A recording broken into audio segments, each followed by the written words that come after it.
Good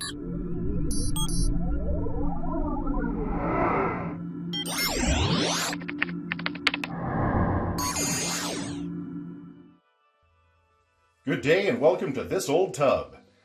We have, as you can see here, a lovely defect in our tub.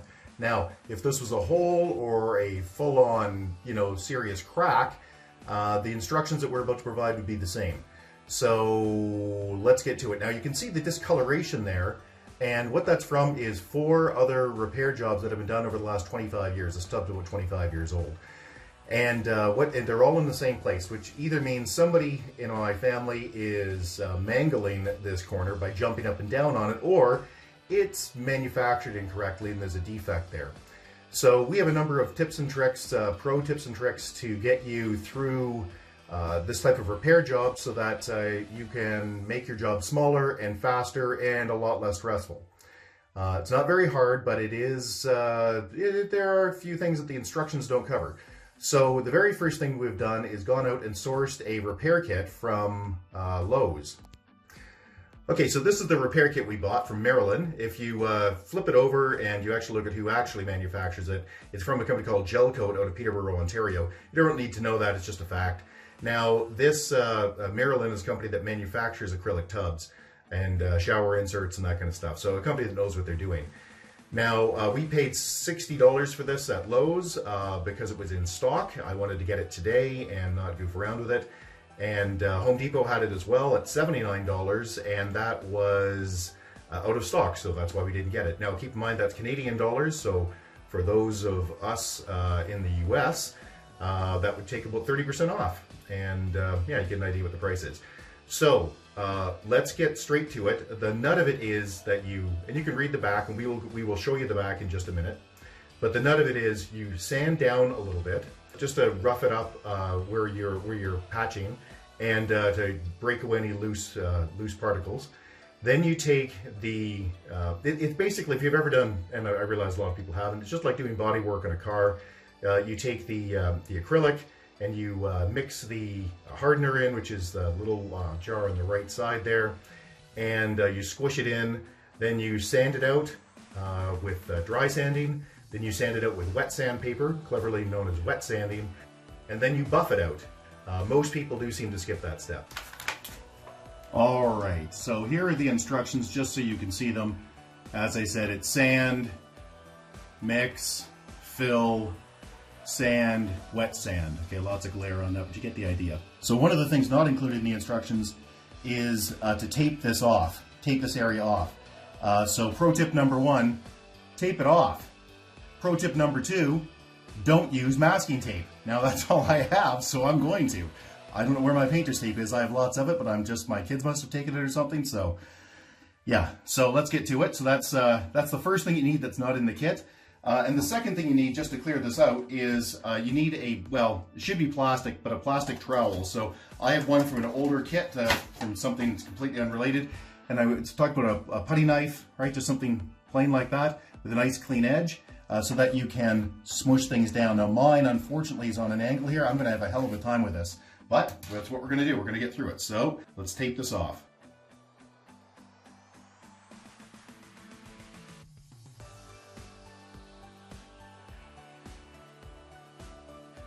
So what we have in here are 2 stir sticks. We have some fine scratch remover, better known as polish. We have some sandy paper, probably 400 and 600, be my guess. And we also have a number 3 scratch remover, all right. And we have the putty, which is right there. Acrylic repair paste, better known as putty, and the hardener. So this is an epoxy, meaning you put the 2 things together and there's a chemical reaction that causes that to harden up. All right, let's get to it. All right, so the first step is to sand with the 600 grit paper. And by the way, as the numbers get higher, the sand gets smaller. So this is 600. In this case, it's the darker one. You can also tell because it's 600 in the back. And the other sandpaper that came with it is very fine. It's a lighter gray, and it has 2000 on it. So there's no mystery. All right, so the idea here is just to get rid of all of the bumps and things that are causing problems. You want this to be as smooth as possible. Now in my case, I can see that this is actually bunged up from a previous repair that I'm going to have to scrape out a bit. Now in your case, you're probably not going to have to do this, but I have, again, I've got a previous repair here from a pro, and I just want to make sure that there's nothing loose here. I also want to make sure I don't push through.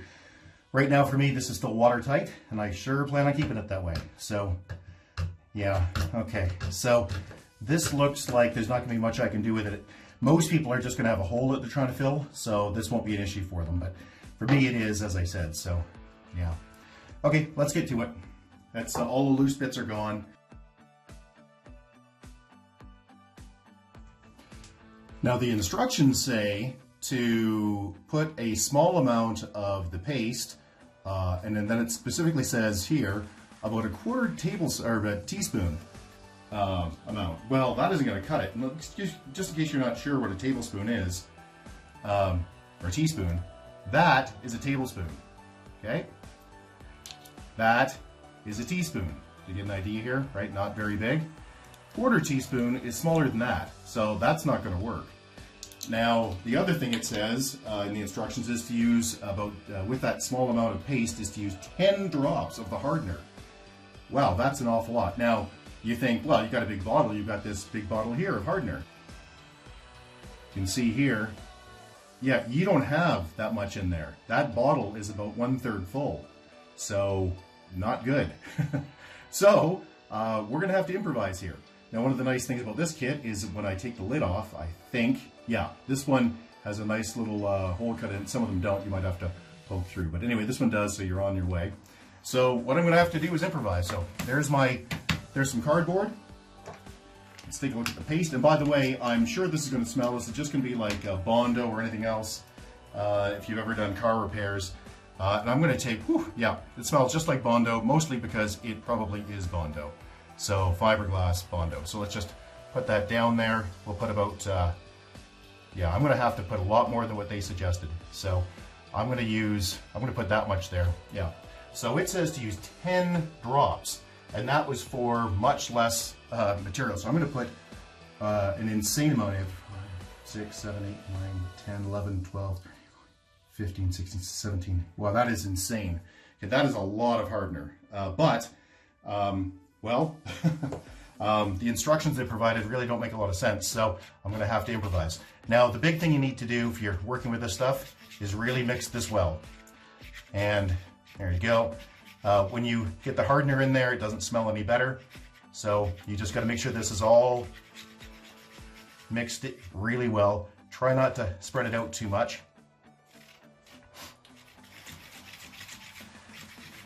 There we go.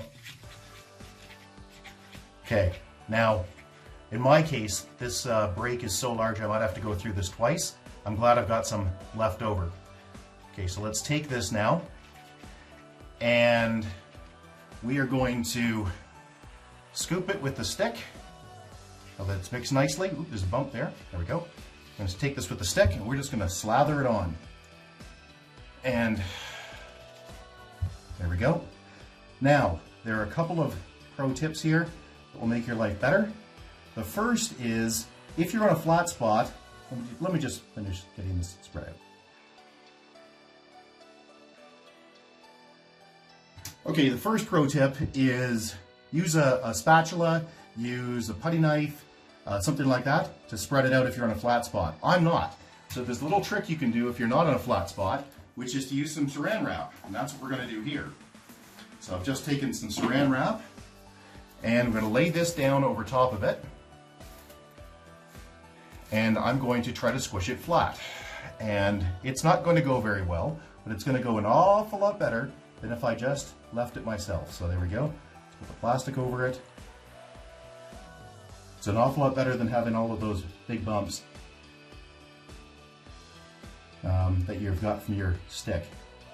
So you also get to squish it in. And it's really important, by the way, that if you have an actual break, that you don't just try to cosmetically fill it. That Bondo needs to go in and go around in the back of the crack and fill it. So you can't just Can't just have it on top. Well, you can, but it won't last very long. This should last permanently. This should be just as good as the original tub because it pretty much is the original tub. Okay, so there we go. Now I can just pull this off, and yeah, not bad. So that's a good little pro tip. And you want to squish out the edges because otherwise you're going to want it, you'll have a bump. So there we go. And when I say you'll have a bump, of course you're going to sand it, but you know, I'm not much of a finish guy, like I said, so I want to do as little sandy as I can. So there, that looks pretty good. I'm going to pull this off, and that of course will leave me with a disrupted surface, but it's still better than what I would have otherwise. So that is not horrible at all. Now I see I've also got a little scratch along here, so I'm just going to take a little bit of this putty and I'm just going to pop it in there just with the end because I've got it. And while I'm sanding, I'll get on that as well. So there we go. Just try to deal with that scratch a bit.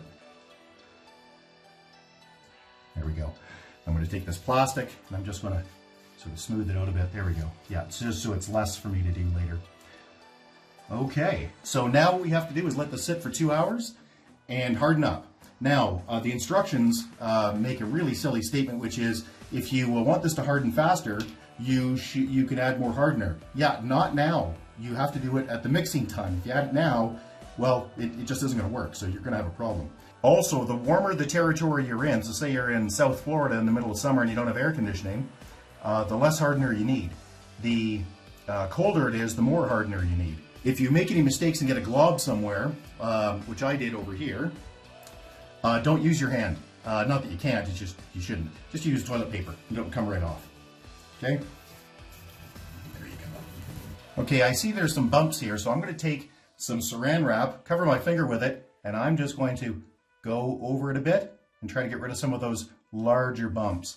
You probably shouldn't do this. It's probably not a good idea. You'll probably make it worse.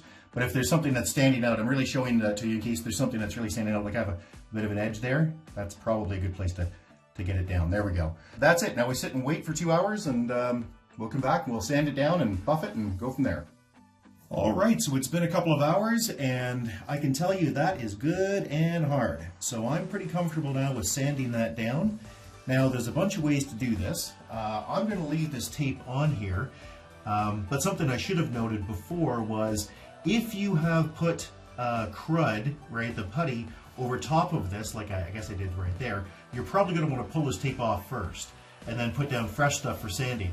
And the only reason to put down fresh stuff for sanding is so that you don't over sand. You don't end up over here or somewhere else. You don't really have to, but you could. The instructions say to start with the super fine stuff. I, however, am going to start with the 600. And the reason for that is it's going to take quite a while with this stuff to get this sanded down nice and smooth. So I'm going to actually probably end up using even heavier stuff. Okay, this is really a pain to sand down, and of course because I had to guess at the amount of hardener, it's pretty hard, although it's still a bit gummy I guess in some places, but so I think I got the mix right. But the point is this is really a pain to sand. So while you're generally really should be doing this by hand, I'm not going to do that. I'm going to use a power sander, at least for the first couple of runs here, just to get rid of the heavy stuff. And you got to be very careful here that you don't dig into the rest of your tub. So here we go.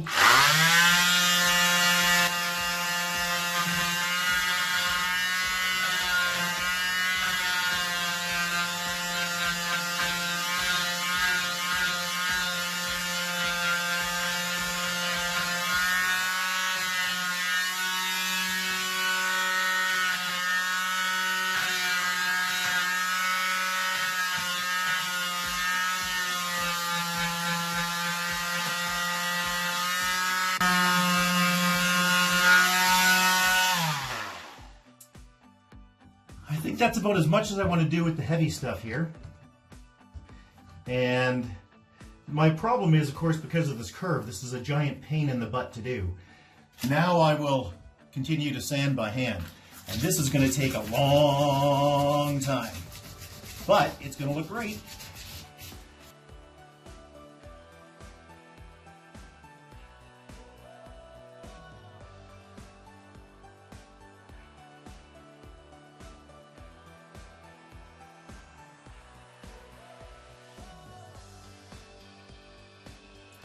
Alright, so after doing some heavier sanding and using the sanding paper that the kit shipped with, I think I needed a little more. So I went out and got some sanding pads, which pretty straightforward, just pulling out here.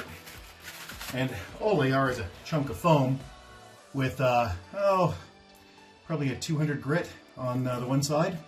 So, and let's just, basically this is a real problem because it's on its side. So, because it's on an angle, it's curved. So this is a real pain to sand. Normally, you won't have this. So I'm just going to keep sanding, and then I'm going to buff it out.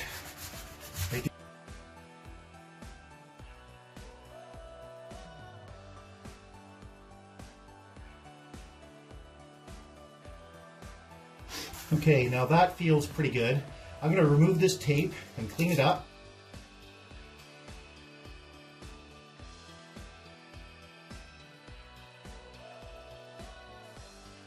Okay, that's looking actually not so shabby. I realize on the camera here it looks terrible, but it actually looks pretty good in person. So this needs more sanding, specifically at this end.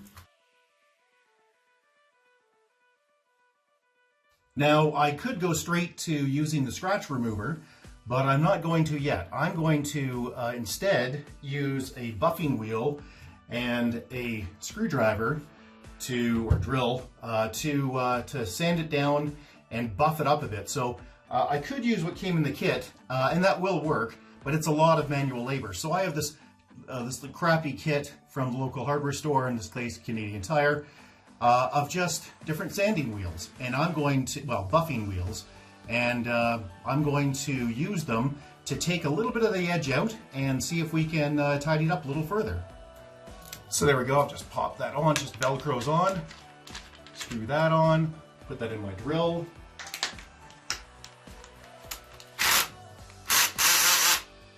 Tighten it up a bit, so it's a little more forceful, there we go.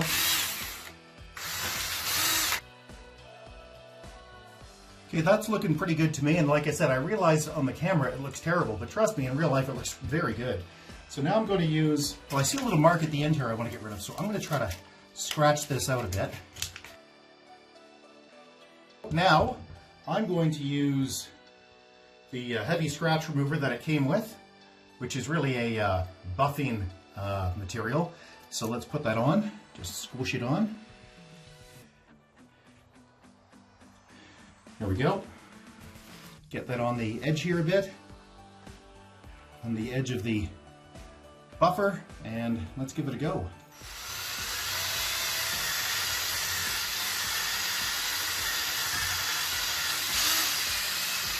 Now you don't want to go too fast with this because you can actually, cause problems. So you can take this paste and you can overheat it, and you don't want to do that. So now when you're right up to it with this camera, it looks horrible. But take a look as we pull back. It looks very, very good. In fact, once I clean this, you won't be able to tell that it was patched at all. All right, so I've cleaned this up, and I have done some wet sanding as well, which is just taking the sandpaper, very high grit, very high number paper, and I have put some water on it and done what's called wet sanding, which is just exactly what it sounds like, just to make it a little smoother, a little more polished. And yeah, it looks great. Now from up here, you can see it's very difficult to actually see where the patch is. In fact, the area that looks like the patch is actually a previous patch. It also looks like it has a bathtub ring, which this does not. That's super vile and gross, and we don't have a bathtub ring. It's just the way the light is reflecting, I assure you. So, but let's do something. Let's put some water in this and see what it looks like when the water is in. And the point here is not only is it watertight, it's also to point out that once it's in use, it's even less noticeable. Not that it's very noticeable now. So without even doing much else, let's just leave it at that. There we go. And that's filled about to, well, wow, that bathtub ring in the video looks disgusting, but I assure you it isn't actually there. It's just the way the light is reflecting. But as you can see, this looks just great. So if you have any questions or concerns, we're going to leave it at that. So if you have any questions or concerns, please get a hold of us at www.urtech.ca. Thank you. Bye-bye.